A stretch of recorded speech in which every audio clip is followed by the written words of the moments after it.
she keeps crying and saying to him, "Don't leave me, don't leave me." So I think that she's actually putting the biggest front she can, but it's sickening, isn't it?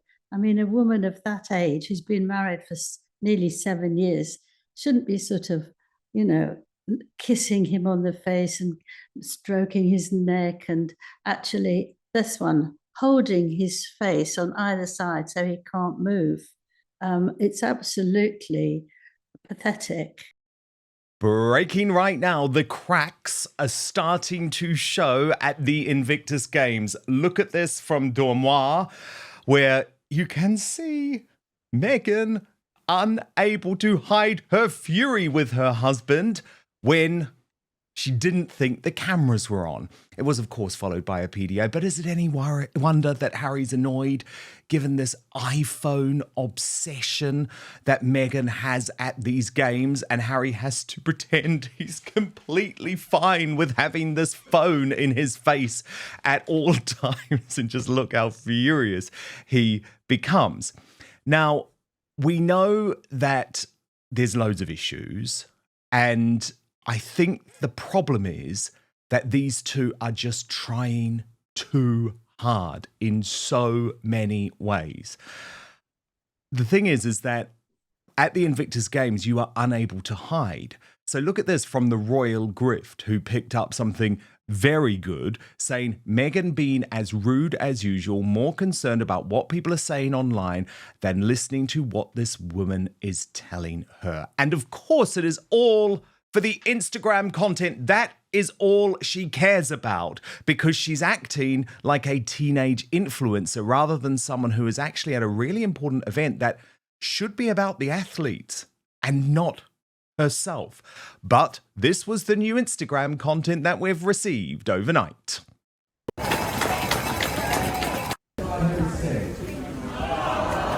For me, and I'm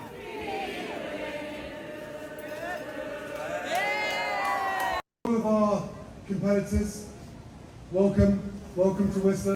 Are you going to sing? No, I'm not singing.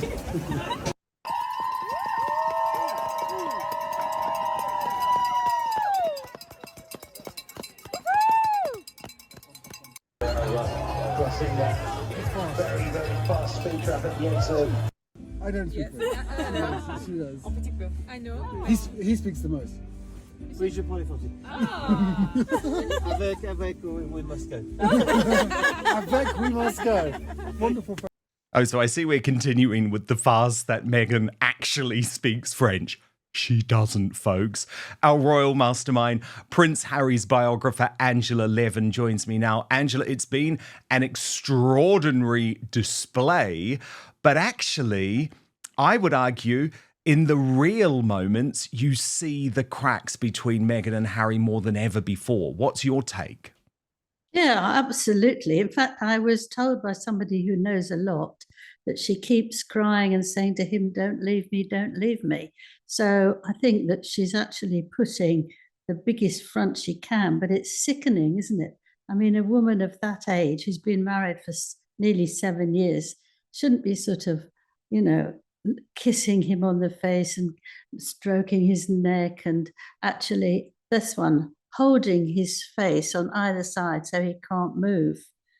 It's absolutely pathetic. You can't, and I don't understand how she thinks that we believe that it's all true, because it's absolutely not. I mean, I feel she's hot and cold, isn't she? 1 minute she's furious, she's got that absolutely disgusting face where she wants to kill you, and the other one is that she adores him, and the language that she uses, or has used on the Invictus Games, is laughable. I mean, it's just ridiculous and nonsense. And she, you know, I didn't think I was going to give a speech, but when I put my foot down in Canada, I was at home. How many homes has she got? She's got all the countries that she goes to. She says the same nonsense, and you can't believe it. But actually, what made me laugh was that she did the speech, and she said, "And I'm introducing you to," as if it was a sort of pantomime, Harry went on, and she stays there on stage. She doesn't move off.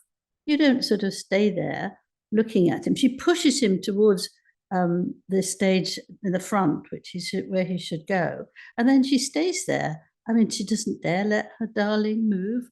I mean, it is absolutely, and in a way, it sort of keeps you looking. You're hypnotized by such peculiar behavior, but actually, it's real, and she thinks this is the way to behave, or she doesn't actually think it's the way to behave, but she wants to sort of con all of us. But most of us have got some brains and can see that. Well, there's marriage definitely is- a big con going on. There is absolutely a big con going on. But of course, we can see through it. And Angela, a couple of things which have broken in the past couple of hours, which I'll just take you through from X. A lot of people doing good work there. The Royal Grift picked up on this moment and said Meghan hates this blonde woman who is talking to Harry, and she is not part of the conversation, and you can see that. There's this other moment where they've written quite sarcastically, oh, Harry and Meghan are so in love. And this is the problem. They can't keep it going for so long. And the Royal News Network has really picked up on this term, the limpet, and writes, for those uninitiated into the British slang term, it means someone clingy or dependent, someone disregarding or ignorant of another's personal space. I believe that would be Meghan Markle. The great irony is that Harry used to call Catherine that. And RNN went on, Meghan's constant clinging to him really makes the limpet designation seem very appropriate. It's never been this bad before, so things must be getting tense. The clinginess is not selling their love. I would argue it's doing the opposite. And so they're on the side of you for that, Angela. Yeah, obviously it is the opposite, because if you love somebody, you're very comfortable. You don't have to keep showing them every sort of minute or two. You see Catherine and William, I don't want to just use them as absolute example, but you can see, and every now and then he just touches her back gently or gives her a look. It's natural. It comes up. This is not natural. It's actually organized, and Harry is probably fed up with it. You can compare it to his own speech, which is very serious. He was a bit like a pastor, very, very religious and behave yourself, everyone. But, it didn't go with Meghan's at all. And he laughed a few times, but he never actually drew her out or said, stop it, or, I love you, dear, but just be quiet. I mean, who can stand for that all the time? Drive you nuts. That is for sure. Now, Angela, the other thing that has been really interesting over the past 24 hours is the parenting, or shall I say lack of parenting skills from Harry and Meghan are again being exposed to the world. First, can we talk about Harry? And I'll play it first, Angela, and then you can react. But this absolutely bizarre, and a lot of people have said irresponsible claim that he is teaching his 5-year-old, Prince Archie, about landmines. Watch this. Which I will never do. Or you engage in the conversation and you try to explain things, but then it does. I mean, Archie was talking about, as I said earlier, Archie was asking about landmines. I was talking about how some of these guys were blowing up. I think IEDs, improvised explosive devices, is probably a bit too much at this stage. But I found myself talking to him about mines at 5 years old. And interestingly, it gave me a chance to talk about my mum, his grandma, which I didn't even really consider. So that became the sort of the outcome of the story for him, which is he then saw videos, he wanted to see videos and photographs of his grandma Diana out doing her thing for landmines all those years ago. So it produced a very interesting.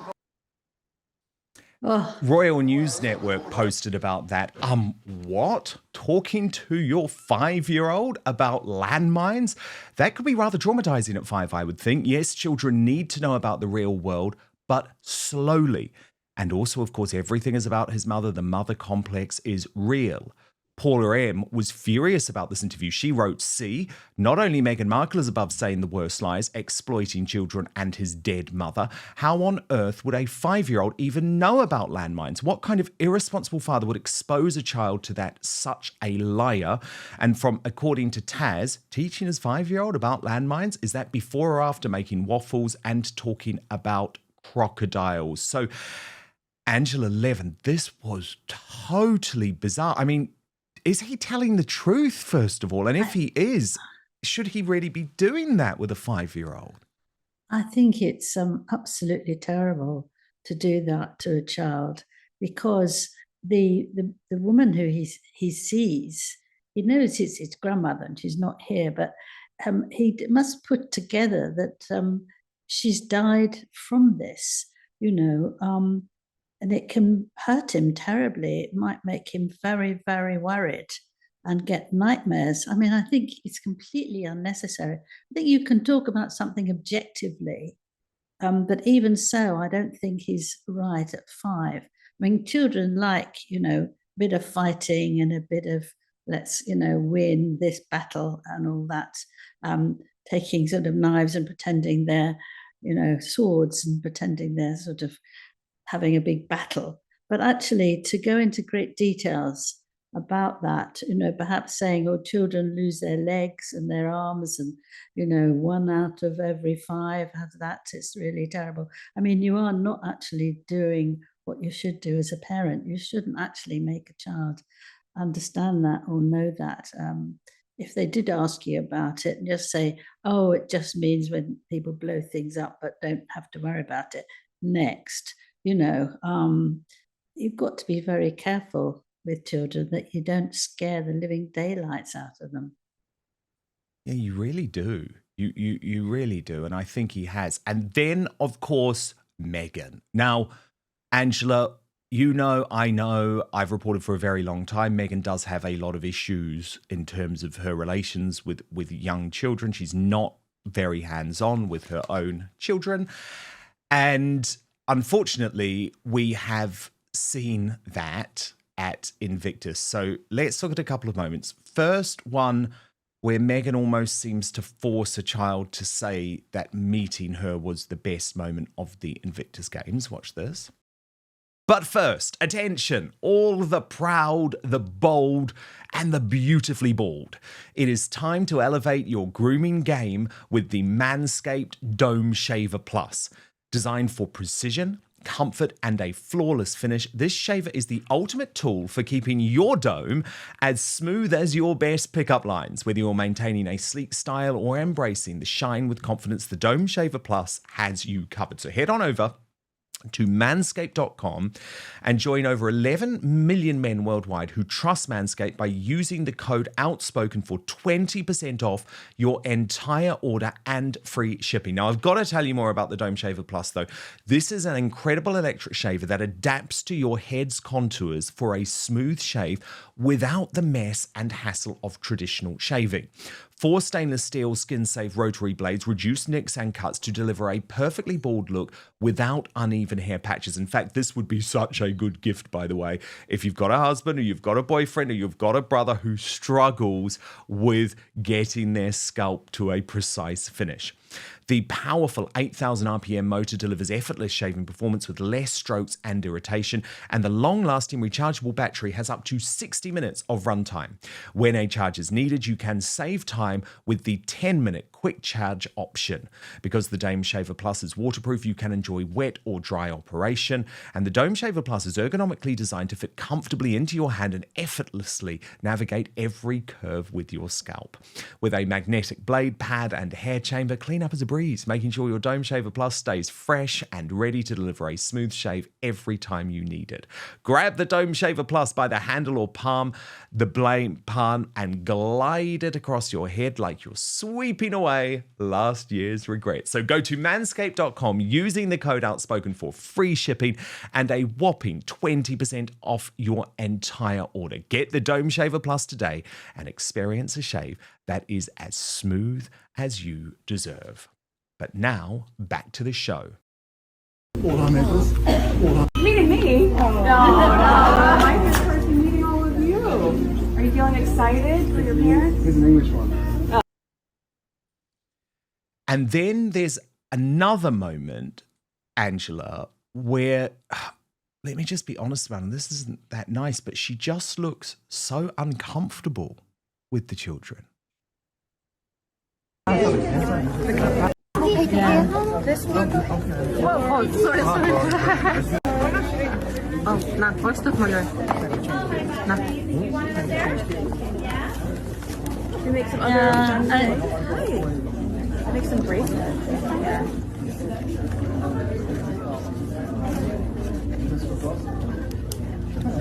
I saw that. I saw that, and what I thought. Oh, Yeah, what did you think, Angela? What I thought was she's trying to copy Catherine, because Catherine does lots of art with little children, but they cling on to her, they laugh with her. She knows exactly how to do it. I mean, it's just in her blood, it just goes through, and it's lovely. Meghan doesn't know at all, but she's got to do it because she's got to prove that she's better than Catherine. So she just looks as if she's terrified.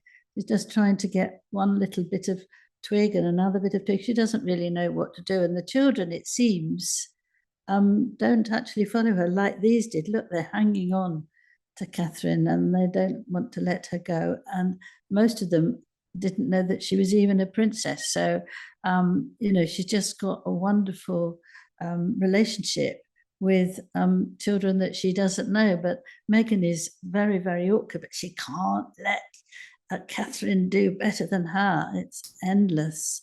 Royally... to ask a child, it's the best thing, hear me. And then she sort of yelled, just in case anyone hadn't heard.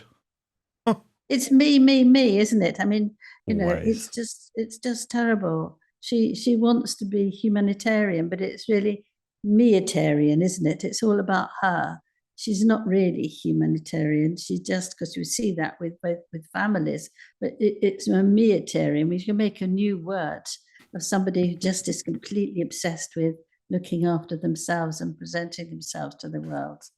Well, Royally Sage posted on the kids 2 questions, Angela, which I'll put to you. Why is she struggling around kids? Doesn't she claim to be a hands-on mum? And maybe that is the issue. I don't actually think she is a particularly hands-on mum. She likes to say that she is. Yes. Well, she says all sorts of things that aren't actually true. I mean, I don't know that, but you can see how often they go away and where she is and what she's doing. And I think that she probably wouldn't have too much patience for small children, but who knows, she might be very nicer than when she's there, but she's certainly not going to be there a lot. I mean, even now we've got them, they're away in Invictus Games, and then they're going away for a long holiday, and then they go away somewhere else. I mean, why they never feel they could take the children anywhere with perhaps 2 nannies to help her out, or even one, and she would be all right. But they're never taken anywhere, are they? I mean, it's a huge worry. And they'll get loads of people saying, you should know by now that there aren't any children. But, she certainly doesn't understand it. She pretended she didn't know what a lunchbox was, did she, at the Los Angeles fires that she was sent. She didn't know what that was. But then the next day she was saying, no, is this where Harry was talking and saying, even when he's making a lunchbox for the children, he will talk to Invictus Games because he's so keen on doing it. And he makes such a nice breakfast for the children. Who needed to know that? That was part of her speech. So one day she didn't know what a lunchbox was. The next day she had discovered. Yeah, exactly, Angela. I actually put those two clips together to illustrate that point. So just to make sense for people who hadn't seen it, have a look. Good. Yeah. Is that a thing, the lunchbox thing? I don't know. This is when I feel really old. Rush in the morning and getting ready for school and packing the lunchboxes and making breakfast, and my husband's in all of that with us. So which is it? Which is That's good. You did that. It's so funny. It is so. Yeah, you've got to funny, laugh sometimes, don't you? Yes, or you'd cry at the way that we're being completely misled. Or shout. Angela, the other big news broken by the Daily Mail in the past few hours, they are reporting that Invictus Games insiders have warned that Prince Harry's swipe at Donald Trump is a distraction that won't impress the veterans. So let me just take you through this reporting, Angela. They report that Prince Harry's apparent swipe at Trump after he called his wife terrible was an unwelcome distraction from the good work of Invictus, one insider told the Mail Online. The Duke and Duchess of Sussex have been accused of choosing to continuously insert themselves into the spotlight at the Games. And one volunteer told the Mail Online, they have become a distraction, overshadowing the veterans who should be at the centre of it all. A senior Invictus Games volunteer involved in the organising of the event in Vancouver and Whistler claimed Prince Harry's speech was a woke distraction that would not be welcomed by wounded, injured and sick military personnel at the opening ceremony in Vancouver's BC Place Stadium. And they said, while we remain committed to supporting the veterans and their families, there is growing frustration over how Harry and Meghan have dominated the narrative. Public sentiment, especially among veterans, reflects this frustration. Most do not respect how they continuously insert themselves into the spotlight. Unlike them, veterans and their families do not see themselves as victims. Their woke agenda dies with veterans. And I just thought, Angela, wow, that is a damning indictment coming from people who actually do love the Invictus Games. Yes, I mean, I feel that one of the key reasons why Meghan was kissing him and holding him and holding his arm so he can't move and all that and smiling for the camera is that she doesn't want anyone else to be in the spotlight. This has all got to be about her. And unfortunately, all the cameras follow them around because that makes very good stuff, doesn't it? You know, you sort of laugh of it or you like it or you think, what nonsense is this going on? But she's the most extraordinary woman, whoever would do that in something like the Invictus Games, when it's all about people who have been injured physically or mentally, but she couldn't care less. It's all about her. And Harry tags along, throws in a bit of sort of hybrid stuff that I'm sure he didn't get ready himself because it didn't sound like Harry at all. And blow it, I mean, there's not much you see of what's going on there apart from Harry and Meghan.